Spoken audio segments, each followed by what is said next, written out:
estudos que vão ser realizados vai ser no século XVIII, com um estudioso, deixa eu pegar o nome dele, Edward Jenner. Ele é inglês. Ele vai fazer um experimento, ele vai observar que vai ter uma doença chamada varíola, e ele vai observar que algumas pessoas que trabalham no pasto, com cuidado de animais, vacas, elas vão ficar imunes a essa doença. Então, o que, que ele vai fazer? Ele vai fazer um experimento. Ele vai pegar uma pessoa que estava infectada, vai pegar o pus do machucado dessa pessoa e vai colocar vai aplicar numa criança. E por isso que eu acho que a Suelen até citou, a origem dessa vacina, ela é muito controversa. Imagina essa ação no século XVIII, as pessoas não estão entendendo nada, e aí ele faz esse experimento novamente com essa mesma criança depois de um tempo, e ela já não se contamina mais. Então, a origem desse procedimento vem do estudo de uma pessoa na Inglaterra, onde ele faz essa questão da observação. A ciência nada mais é do que isso, a observação, os testes. Só que naquela época não tinha a ética médica, né? Então, o que, que eles faziam? Eles faziam um experimento que tinha. Hoje tem regras, naquela época não tinha. Então, ele fez, e assim surge o primeiro experimento em direção à criação da vacina da varíola, que a varíola era a doença da época que matava muita gente. E aí o que, que eles observaram? Que, além de tudo, a doença que dava nas vacas, nos bois, também contaminava as pessoas. Então, todo mundo que tinha contato com esses animais, eles acabavam, se não morriam, acabavam ficando imunes a essa doença.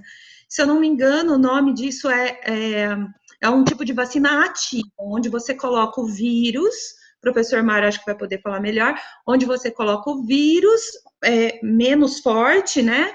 Para que o seu corpo comece a reagir e a treinar, vamos dizer assim, para combater essa doença.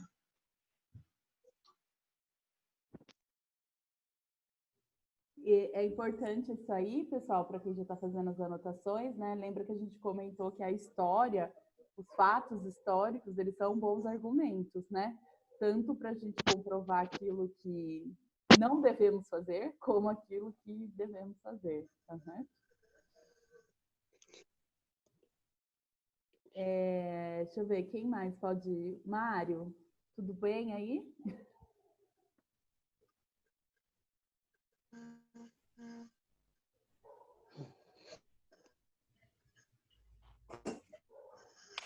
Bom dia. Bom dia. Bom, eu vou tentar dar uma sequência no que a Mari falou, né? O som tá legal aí? Tá. Bom, então eu vou falar agora um pouquinho dos tipos de vacina, vou pegar minha colinha aqui. Então, assim, os mais comuns, né? Então, por exemplo, essa que a Mari falou, foi uma vacina que você inocula o próprio vírus, né? Então, você pega lá a varíola bovina, que seria uma variação mais fraca da varíola, e inocula na pessoa, pega um pouquinho do pus lá de alguém da varíola bovina, que está contaminado com a varíola bovina, que praticamente não mata, os sintomas são fracos, inocula na pessoa e ela fica protegida contra a varíola humana. Então, essa seria a vantagem. Então, os tipos de vacinas. Então, a gente tem a vacina que coloca o próprio vírus. Então, você tem duas formas. Ou você coloca um vírus fraco, que ele passou por testes animais até enfraquecer. Essa é a que causa polêmica, né? Mais para frente eu vou falar disso aí. Então, o vírus fraco, ele pode ter uma reversão e causar a doença, mas já falo disso. E quebrar partes do vírus e aplicar as partes.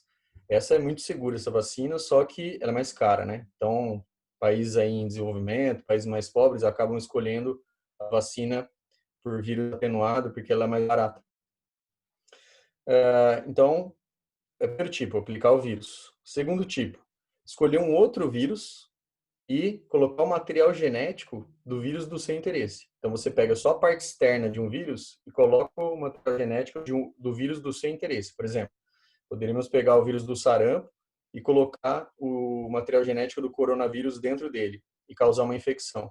Só que não seria tão forte, porque não é o próprio coronavírus, causa e geraria anticorpos no corpo da pessoa. Então, esse tipo é chamado de vetor viral. O terceiro tipo são vacinas de proteínas. Então, você desenvolveria em laboratório proteínas do vírus, copiaria proteínas interessantes, né?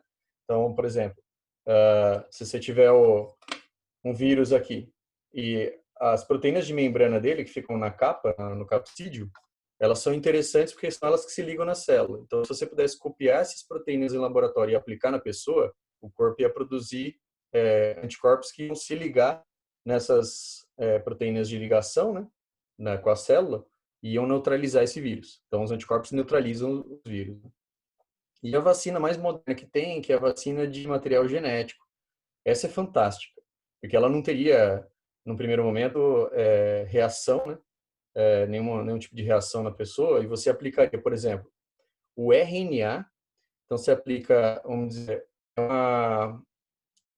um código, né? É um código que o seu corpo vai ler para produzir proteínas. Então você aplica o código, o seu corpo lê, produz as proteínas do vírus, né? E você acaba combatendo essas proteínas lá, e seu sistema imune aprende e produz anticorpos. Então, só, de novo, aí os 4 tipos, ó, a vacina com o próprio vírus, a vacina com o vetor viral, que você coloca o material genético do vírus dentro, a vacina por proteínas do vírus, que você fabrica em laboratório, e a vacina por material genético. Então, esses 4 tipos. Essa de RNA, essa de material genético é mais moderna. Bom, e o funcionamento da vacina? A vacina, ela basicamente ensina o seu corpo a se defender. Então, você aplicando o vírus, ou aplicando a proteína, ou aplicando o material genético, vai ter material estranho no seu corpo circulando, e o seu sistema de defesa, através de umas células que se chamam linfócito B, essas células do linfócito B produzem anticorpos. A grande sacada é que o linfócito B, ele depois da infecção, ele reserva algumas células que ficam linfócitos B de memória, que é caso você tenha infecção de novo, elas se multiplicam e produzem os anticorpos de novo. Essa é, inclusive, a grande questão agora do coronavírus. Né? Se a pessoa que foi contaminada, por quanto tempo ela fica imune, né? Parece que baixas infecções leves, a imunidade não é muito longa. E por último, galerinha, eu queria falar dos riscos, né? O que é risco verdadeiro de uma vacina e o que não é risco e o que é fake news, ou opinião, ou depoimento, né, que acaba circulando muito por aí. Né? Às vezes parece que a força das opiniões, a força dos depoimentos é mais forte que a própria ciência ou publicações, né? Isso que é o perigo, né? A famosa tia do Zap, né? Que ela espalha mais que a Folha de São Paulo, que o Estadão. Bom, vamos lá. O que tem de perigo de fato? É possível que tenham riscos à saúde numa vacina. Os riscos são baixíssimos, são riscos muito baixos. Quais são os 2 tipos de risco? No caso de usar aquele tipo de vacina lá que eu falei, de vírus atenuado, pode ter a reversão. Mas, assim, o que eu compilei aqui de dados, galera, é que, assim, eu peguei o exemplo da febre amarela, que é a última infecção mais presente aqui, nossa, no Brasil, que o pessoal se vacinou fortemente. A taxa de reversão da vacina de febre amarela fica entre 200 mil e 500 mil doses. Então, a cada 200 mil pessoas vacinadas, uma pessoa vai ter reversão e vai ter a doença. Isso não quer dizer nem que ela vai morrer, quer dizer que ela vai ter a doença. Então, é uma doença de uma forma grave, né? Ela pode morrer. Mas uma a cada 200 mil. Agora, vamos pegar a doença da febre amarela, por exemplo. Existem variações do vírus que até 50% das pessoas que pegam podem morrer. Então, olha a diferença, né? Uma a cada 200 mil pode ter reversão da vacina, e dependendo da linhagem do vírus que você pegar, de febre amarela, 5 a cada 10 podem morrer. Então, me parece que o risco aí é um risco calculado, né? O risco da vacina é imensamente menor do que você pegar a própria doença. Então, esse é o princípio, né? No caso, só da vacina com o vírus atenuado, hein, pessoal? As vacinas mais modernas não tem esse problema de reversão. A gente aqui, infelizmente, a nossa vacina para febre amarela é de vírus atenuado, porque ela é mais barata. E alergia, né, galera? Então, além da reversão, pode ter alergia. Então, dependendo do componente que é usado na vacina, você tem vacina que vai alguns componentes de ovos. Então, se a pessoa tiver alergia ao ovo, ela vai ter alergia à vacina. Então, pode causar alergias. Então, se a pessoa souber, por exemplo, que ela já tem alergia, ela não vai tomar vacina, ela vai ter que tomar aquela vacina mais cara, que é a parte do vírus, não o vírus atenuado, outros tipos de vacina. Bom, só para finalizar, galera, a questão de fake news, né? Então, eu acabei de falar os riscos de verdadeiros, né? Reversão e alergias, que são baixíssimos. E as fake news? Bom, primeira coisa em ciência é que, assim, quando você tem duas coisas acontecendo juntas, não necessariamente uma é causa da outra. Então, por exemplo, vamos pegar, sei lá, os franceses. Os franceses, eles têm o hábito de usar muito perfume, porque existe a lenda, acho que a Sui pode confirmar aí, se que os franceses não tomam tanto banho na frequência que a gente toma aqui em país tropical, né? É isso? É verdade isso? Os franceses atualmente tomam banho, na sua maioria, mas não com a mesma frequência que a nossa, né? Aqui no Brasil a gente gosta mesmo do banho. Então, o europeu, no geral, ele tem uma resistência ao banho, mas tomam. Os mais velhos realmente acabam, às vezes, não tomando banho mesmo, não. Existe mesmo aquele pessoal que não cheira bem. Então, certo. Então, por exemplo, esse, esse exemplo dos franceses. Então os franceses têm uma frequência menor de banho do que o brasileiro, por exemplo. E aí você acha uma doença lá na França que acontece mais que aqui. Aí alguém lá fala, então é por isso. Os franceses tomam menos banho, então eles têm essa doença mais que a gente. Mas, gente, essa é uma correlação. São duas coisas acontecendo ao mesmo tempo. Mas será que existe um nexo, causalidade? Existe uma causa de uma coisa a outra? Uma coisa causa a outra? É isso que tem que ser investigado, né? Então, a frase aqui mais importante seria que correlação não significa causalidade. Duas coisas acontecendo juntas não significa que uma coisa é causa da outra, certo?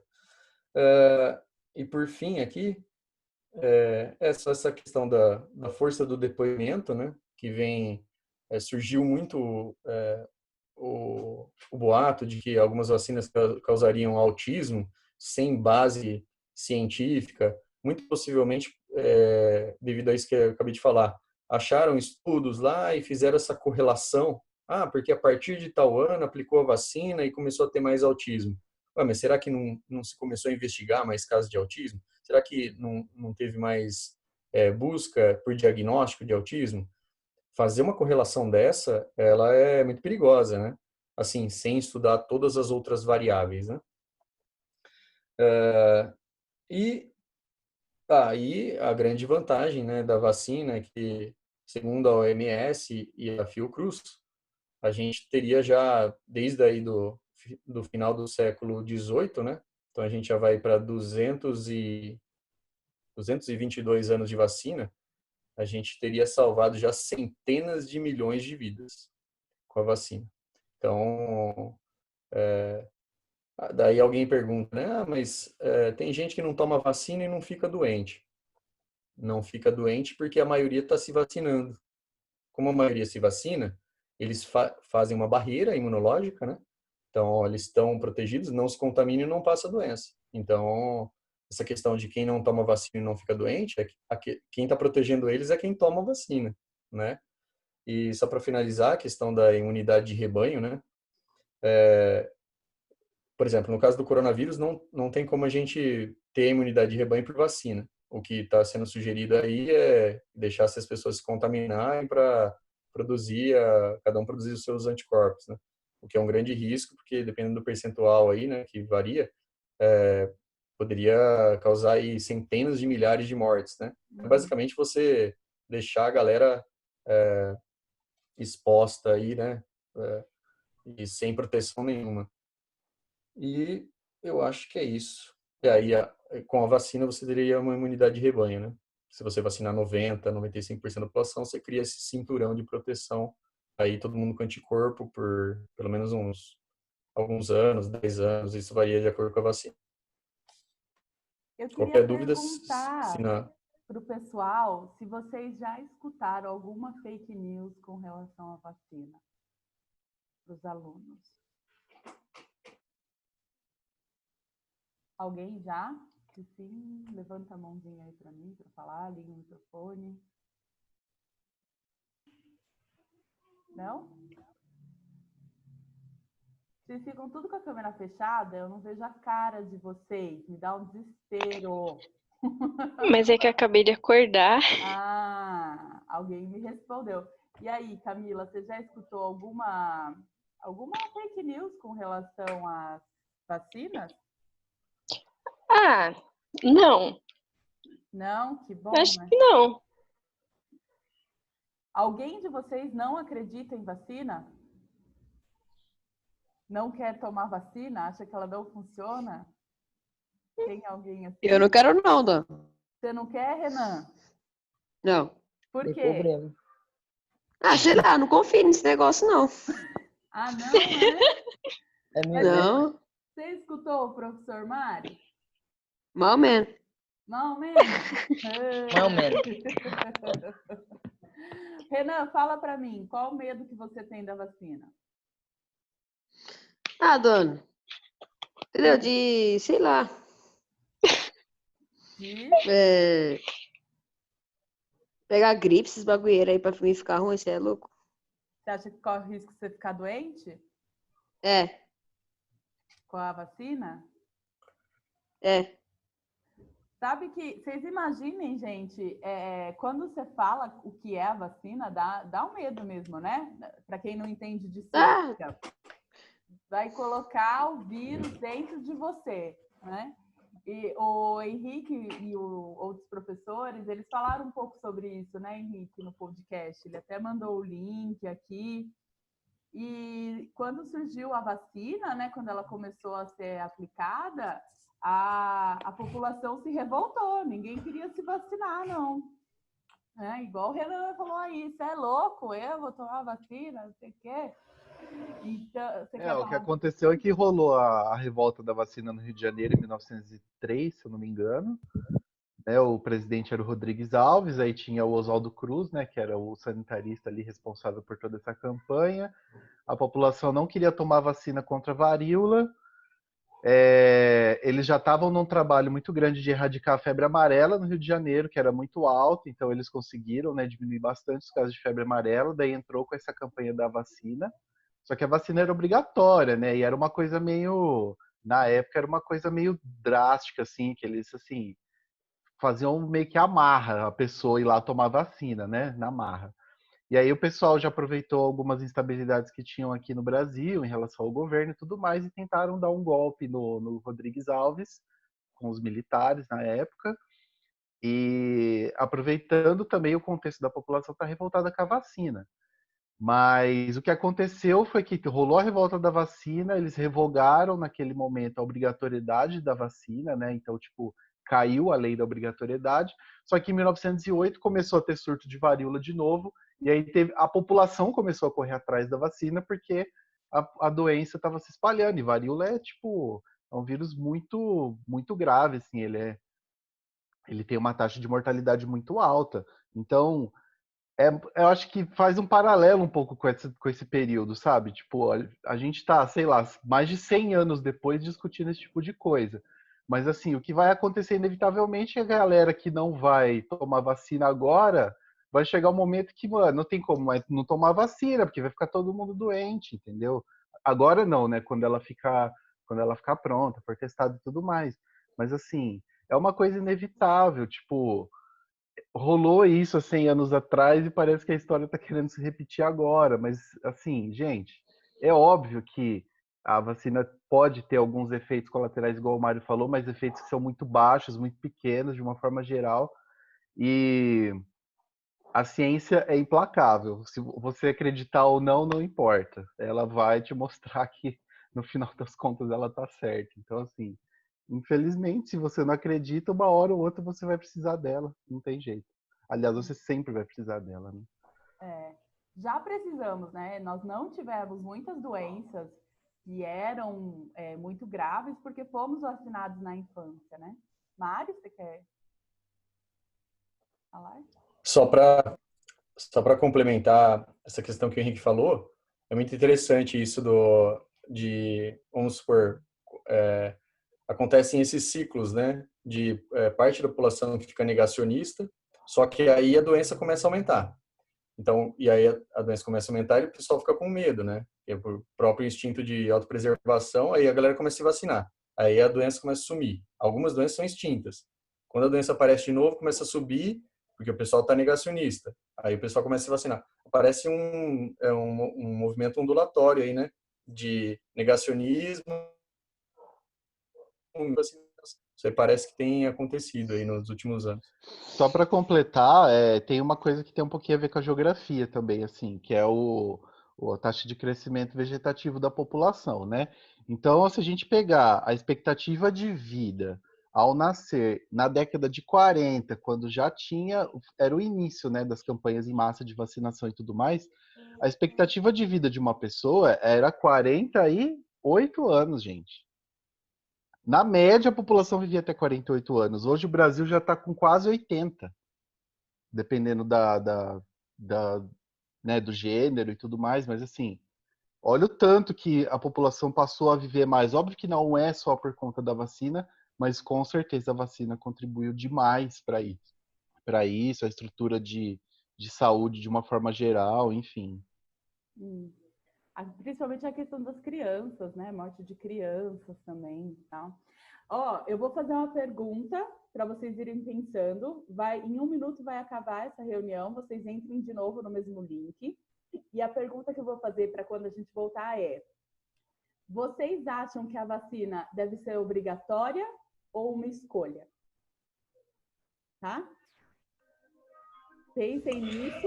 Eu vou fechar a reunião. Eu também tenho uma pergunta, Sueli. Fala. Também tenho uma pergunta. Será que o pessoal tem medo da vacina ou tem medo da agulha? Ah, boa! Porque Eu tenho medo da agulha. Eu também. Eu vou fechar, vocês entrem de novo, tá bom?